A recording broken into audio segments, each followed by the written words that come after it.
Philosophy and the Catholic Tradition in Higher Education. Doug?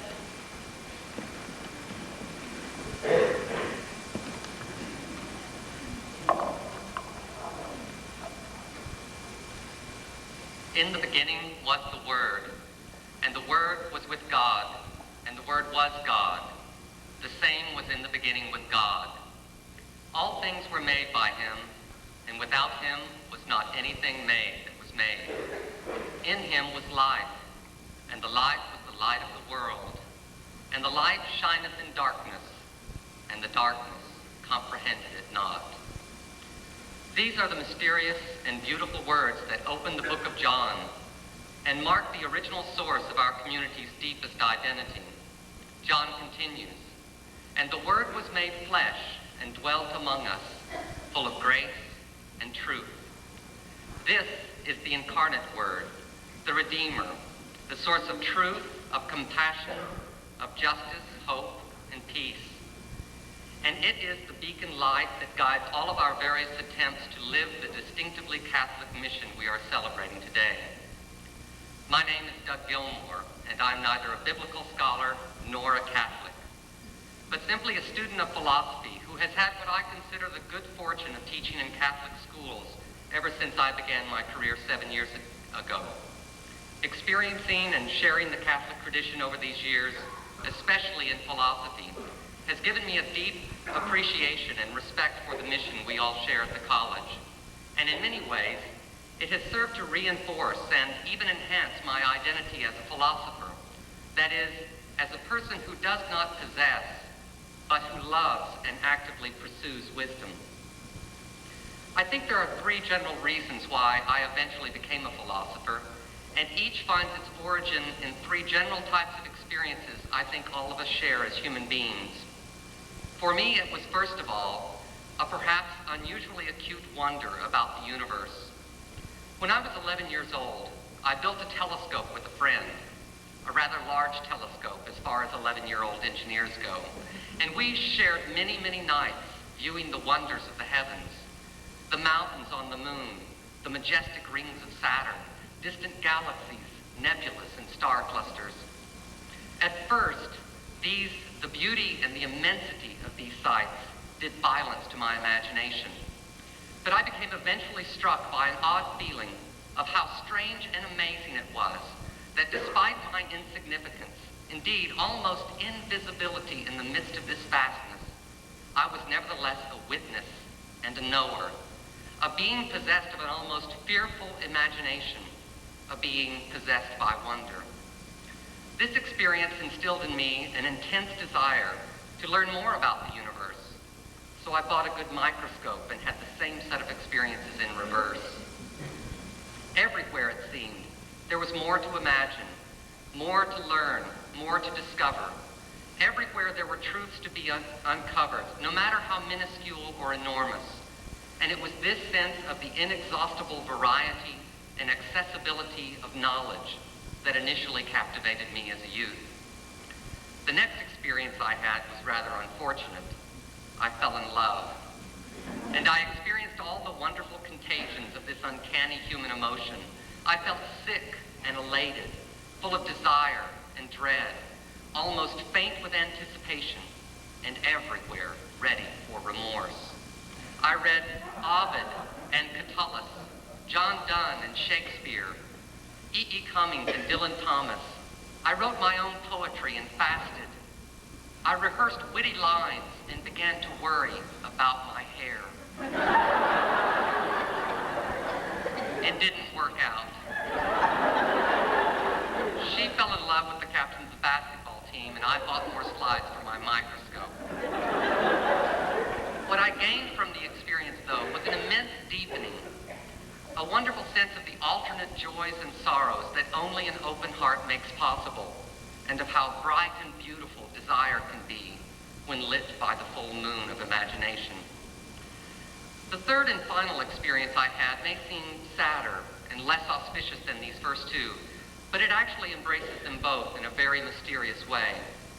When I was in high school, one of my closest friends died in an automobile accident.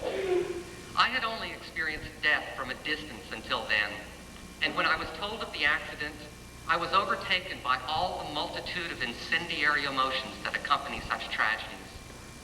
As the flames of my grief gradually subsided, though, I gained a new awareness of what all humans go through in a life that leads to death.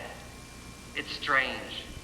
Although this led me to think about my own death, I found myself more and more thinking about the survivors, all those countless individuals all over the world, every minute of every day, who are caught in the wake of pain and the waves of sorrow that my life had just tumbled through. And it made me think about life itself, not just about the inevitability of death, but about learning and knowing and loving and growing and grieving and giving. In short, about all those things that may not provide us with an income, but that really do constitute the most meaningful and enduring and most sacred parts of our lives. It has been many, many years since then, and if anything, my sense of wonder has simply grown more expansive. In fact, I guess you could say I've made a kind of profession of it, for philosophy itself, as so many great philosophers through history have noted, begins ever again with a sense of wonder. As my many years as a student of philosophy have taught me, the three experiences I've related briefly here find their counterparts in the distinctively human pursuits of truth and beauty and goodness. What lofty words. Even I had learned to flinch a bit in their presence. That is, before I became a more engaged student of the Catholic tradition in philosophy 7 years ago. In fact, I came to see how these philosophically formative experiences of my youth were actually illuminated by that tradition, and especially by its preeminent teacher, St. Thomas Aquinas.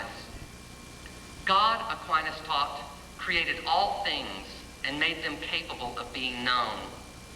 God also created human beings and made them not just capable of knowing, but anxious to know. God further created human beings in his image so that there is a part of God that dwells in each and every one of us. In this way, the purpose of life is to seek out the traces of God in all things and in each other. We must cultivate and nourish, so to speak, the seeds of God so that his presence can grow and blossom and become ever more manifest. Or, to put it in perhaps a more proper way, what we must cultivate are our various powers of perception so that we can see clearly the traces of God in all things and in each other, and can then direct our wills to struggle against anything that might attempt to obscure or mar or even erase God's presence entirely from our midst. God gave us the intellectual power of reason, the creative power of imagination, and the moral power of will, so that we might discover the real, envision the beautiful, and actualize the good. In this light, it is not so unusual that as a young man, I should have been drawn to the heavens, to the promises of the heart, and to the sufferings of our brothers and sisters here on earth.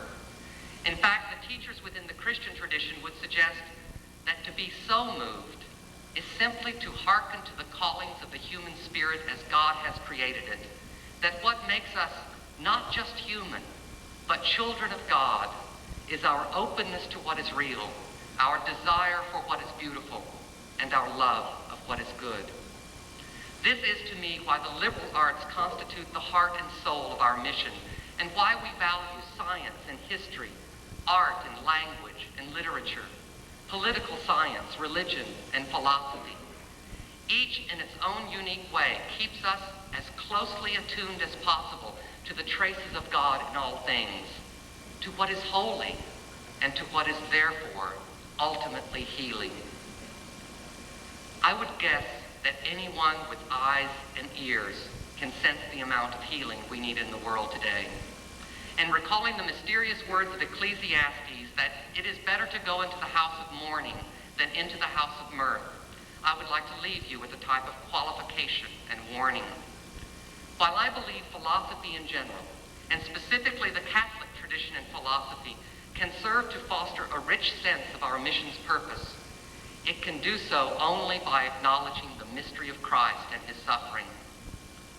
There is so much evil and tragedy, so much suffering, so much that is unholy and unjust in our world today, that I fear what we need is true wisdom and not merely the love of it. Though philosophy can open our hearts and minds to receive the truth, it is only through God's grace that wisdom is made finally available to us. In this way, the mystery of Christ, the incarnate Word, draws all of us together in an equally mysterious communion. It is difficult, indeed sometimes dangerous, to follow the path of Christ and to redeem as much suffering in the world as we can, to see that only the truth itself can light the way to justice. But this is the demand made upon us by our mission. It calls each and every one of us to discover the incarnate Word within our own hearts, to make it flesh, and to let its voice be our teacher. In Isaiah, there is a similar preparatory call.